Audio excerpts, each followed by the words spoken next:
With that, let's also go across to our other panelists. Joining us from the US, Tynx Taneja.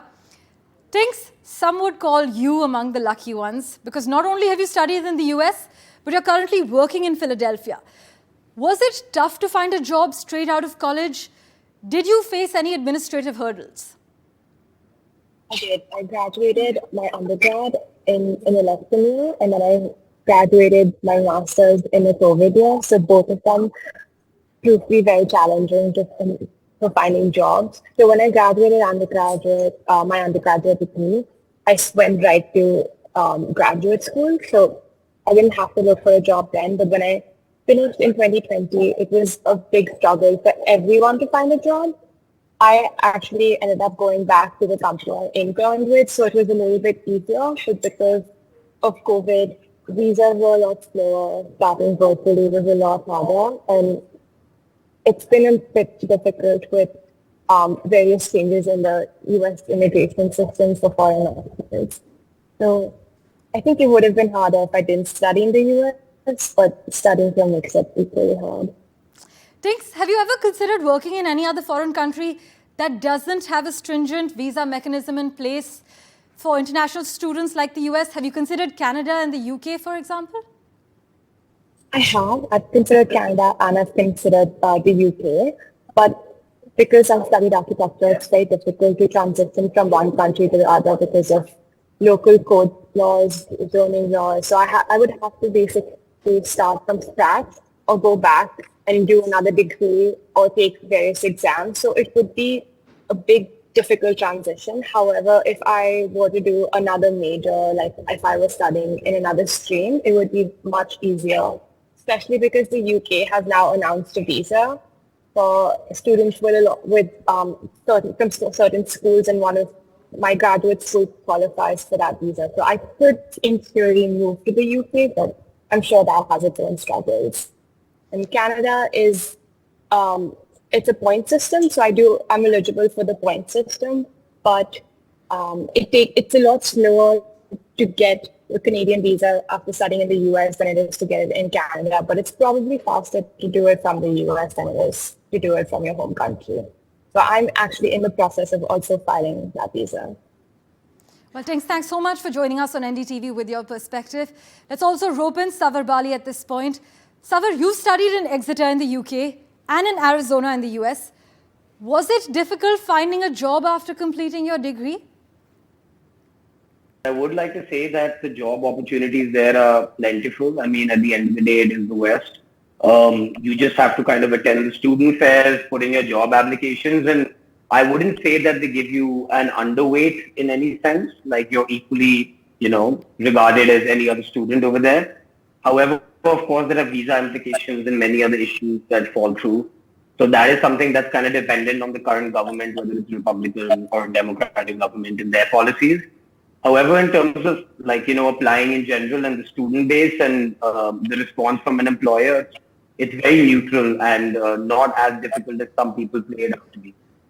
And you were comfortable completing an undergraduate degree in 4 years in the US as opposed to 3 years in countries like the UK and Canada? Yeah, I mean, it totally depends on your goals. Some people want to get into the job world as soon as they can. So for those people, definitely, if you can achieve the same kind of education in a shorter period, why not? But some people want to kind of have a more holistic campus university experience where you might have to spend another year. So it's kind of up to personal preference, in my opinion. And you think if a person studies abroad, it's considered a chink in their armor as far as seeking employment is concerned? I think that Indian colleges should ideally also have the same weight, say, from an IIT, IIM, or one of the big ones. However, naturally, I feel exposure to another country and, understanding the ways of how global business works or, whatever field that the person is joining should naturally have a little bit of, give a little bit of an extra boost to your CV or your job portfolio, naturally.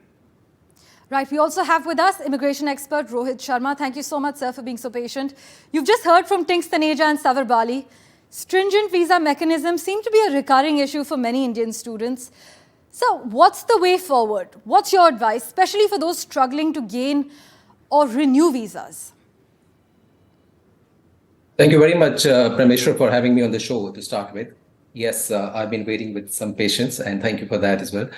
Right, coming to this question of yours, first and foremost, I believe, that this Indo-Canada blip that has happened, with due respect to the sensitivity of the matter, I think it is more of a perception, more of a self-imposed, feeling that actually has created, and that's very common. Human mind react to situations like this.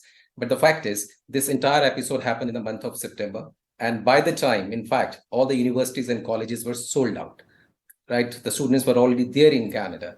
Now, now we are sitting in the month of October, and everything is actually diluting off. Things are actually getting back to the track. In fact, they never went off the track.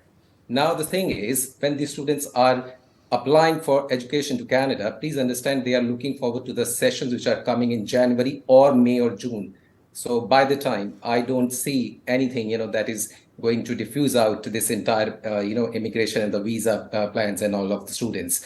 Also, if Indian students are, when it comes to the number of students, traveling to Canada across the globe, if Indian make the most number of students, from all the students that have landed in Canada, in fact, last year, 2022, the 47% of the international students that landed in Canada, Indians were making that 47% of that. So if Indians were landing in Canada over the last so many years, and they are still landing, and Canadian government is also welcoming, then all this thing was happening and is happening for some right reasons. Now, those right reasons just don't turn bad overnight. So students migrate to Canada, for studies. They want to study there. They want to have their work permits. They want to have permanent residency pathways. That's one of the key reasons. It comes in a North American umbrella. All is well. So there is no visa technicalities. Nothing is going to happen. You need to apply as per the requirement which were placed 1 month back. There is no change in the requirement itself. There is no documentation that they are saying, hello, now this has happened. We are asking you this ABCD document. Nothing is there.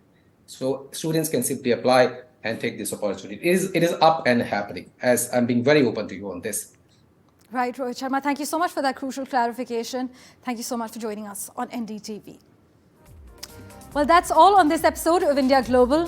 Thank you for investing your time and watching. Goodbye.